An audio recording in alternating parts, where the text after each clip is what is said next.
Hey, what's up, guys? Welcome back to the channel.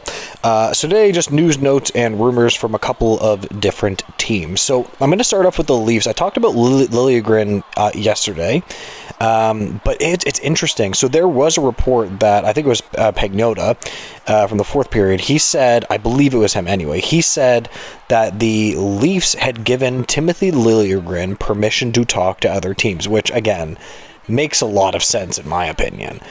There's a bunch of things to go over there, though, right? So when a team is doing that, if this is true, that means that the team is having trouble finding a suitor for him, I would imagine, right? Like, they're trying to find a place for Liljegren to go. But if this is true, that means that they're obviously having trouble giving him somewhere, right? Like, nobody wants a bottom pair defenseman that's getting paid $3 million. So even Elliot Friedman was like, yes, they're trying to trade him, quote unquote, trying, but it's going to be a difficult circumstance unless you can prove that he can play at a higher level, which I don't really think there's a lot of evidence for it, in my opinion, right now. You could drop your opinion below on him. I've never been overly impressed. Now, but the Leafs are denying those rumors that they gave him permission. I wouldn't believe the Leafs on this. I think they absolutely probably did give him permission to speak to other teams. There's no way they didn't. Like, why wouldn't they? Like, who cares?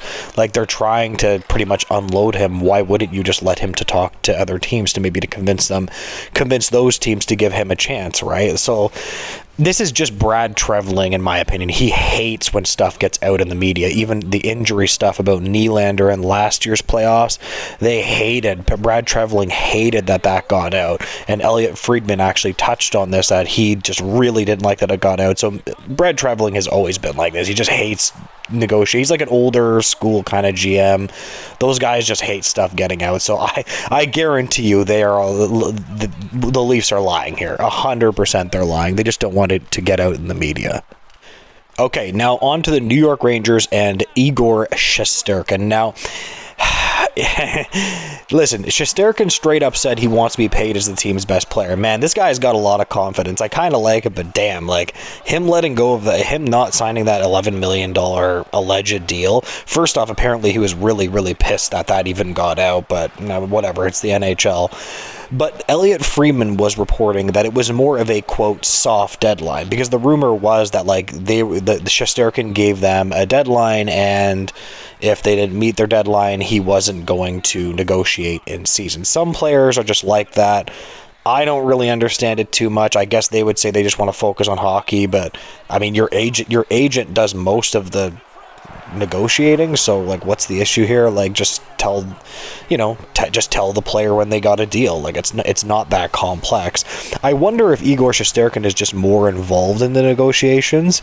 I'm not sure, but this is, I mean, he wants to get paid, and listen, man, he's really good. Like, you know what I mean? Like, he's really good, so it is what it is. But it does seem, according to Elliot Friedman, that it is a bit more of a, quote, soft deadline. So essentially, it's not really a deadline, and he probably would sign in season for the right number.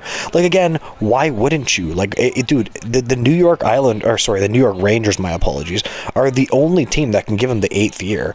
Like, if I was the New York Rangers, I would use that, because he can go to UFA. Now, then you run the risk of him just being pissed and going to another team because he's mad at the team for negotiating hard on him, like, whatever.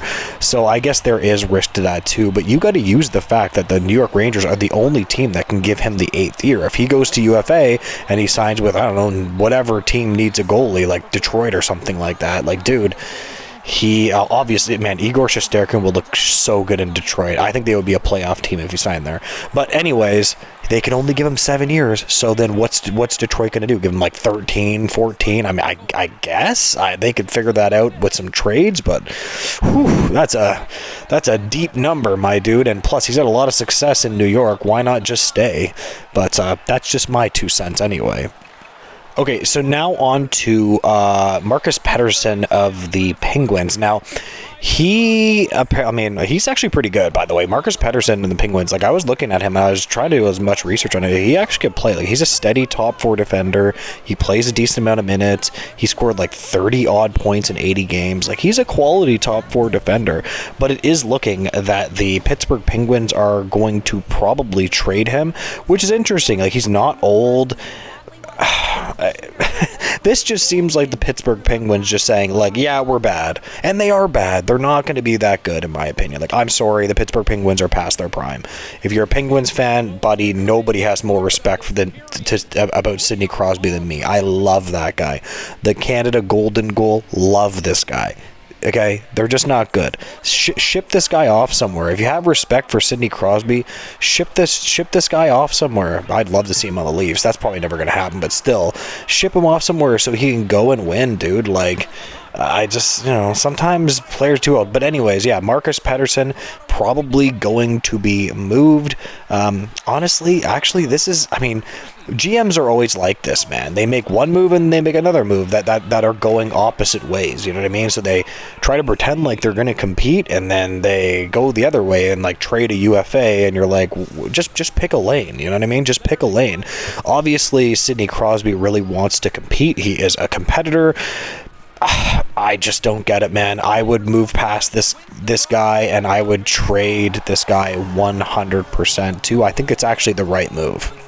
By the way, guys, if you made it this far into the video and you do like what you hear and see, if you could make sure to subscribe, I would really appreciate that. And lastly, the Buffalo Sabres. So Rasmus Dahlin and Peyton Krebs. I don't know if you guys saw this. I'll try to put the picture up on the screen. My God, they had a pretty good scrap at Buffalo Sabres practice. Now, a lot of people think, oh, there's drama. Oh, there's drama. Like, first off, when you're 1-3 and you never make the playoffs, there should be drama in the Buffalo Sabres. They're bad, and that's just it. They're bad. And when you're this bad all the time, there should be drama. Like, why wouldn't there be? Like, you know what I mean? But anyways, they actually had a good tussle.